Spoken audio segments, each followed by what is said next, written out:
Walton BLDC fan, খরচ বাঁচে 65% পর্যন্ত। ওয়ালটন বিএলডিসি ফ্যান ছড়ায় স্বস্তির সবুজ হাওয়া। শুরুতে আমাদের হাতে রয়েছে দৈনিক ইত্তেফাক। শিরোনাম, গণতন্ত্রের যাত্রা আজও পদে পদে বাধাগ্রস্ত হচ্ছে বলেছেন খালেদা জিয়া। এছাড়া রয়েছে ডিসেম্বরের আগেও নির্বাচন সম্ভব, তারেক রহমানের উক্তি।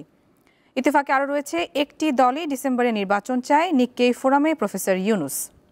ইত্তেফাকে আরও রয়েছে আজ জিয়াউর রহমানের ৪৪তম শাহাদাত বার্ষিকী। এরপর রয়েছে দৈনিক প্রথম আলো। শিরোনাম, ডিসেম্বরে ভোট চাইছে একটি দল। জাপানে প্রধান উপদেষ্টা। টোকিওতে নিক্কেই ফোরামে দেওয়া বক্তব্যে গণতান্ত্রিক রূপান্তরের সুষ্ঠু, অবাধ ও গ্রহণযোগ্য নির্বাচনের প্রস্তুতির কথা তুলে ধরেন তিনি। প্রথম আলোতে আরও রয়েছে জুলাই অভ্যুত্থানের আকাঙ্ক্ষা অধরা থেকে যাচ্ছে, এনসিপি নেতা নাহিদের শঙ্কা। এছাড়া রয়েছে গণতন্ত্রের যাত্রা বাধাগ্রস্ত হচ্ছে, খালেদা জিয়ার মন্তব্য। প্রথম আলোতে আরও রয়েছে গভীর নিম্নচাপে সারা দেশে প্রচুর বৃষ্টি, ৬ জেলায় বন্যার শঙ্কা। এরপর রয়েছে দৈনিক যুগান্তর। শিরোনাম, নির্বাচনের তারিখী সংকট, সমাধান না হলে ক্ষতিগ্রস্ত হবে দেশ, মত বিশ্লেষকদের। যুগান্তরে রয়েছে শহীদ রাষ্ট্রপতি জিয়াউর রহমানের আজ ৪৪তম শাহাদাত বার্ষিকী, ৮ দিনের কর্মসূচি বিএনপির। এদিকে রয়েছে গণতন্ত্রের নিরবচ্ছিন্ন যাত্রা বাধাগ্রস্ত হচ্ছে, জিয়াউর রহমানের শাহাদাত বার্ষিকীতে খালেদা জিয়ার মন্তব্য।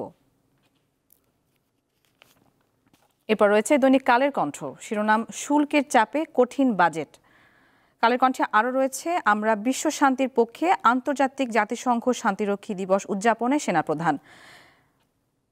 কালের কণ্ঠে রয়েছে বাংলাদেশে বহুদলীয় গণতন্ত্রের প্রতিষ্ঠাতা শহীদ জিয়ার শাহাদাত বার্ষিকী আজ।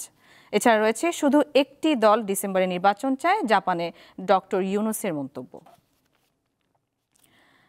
এরপর রয়েছে দৈনিক আমার দেশ। শিরোনাম, নির্বাচন নিয়ে সরকার বিএনপি মুখোমুখি।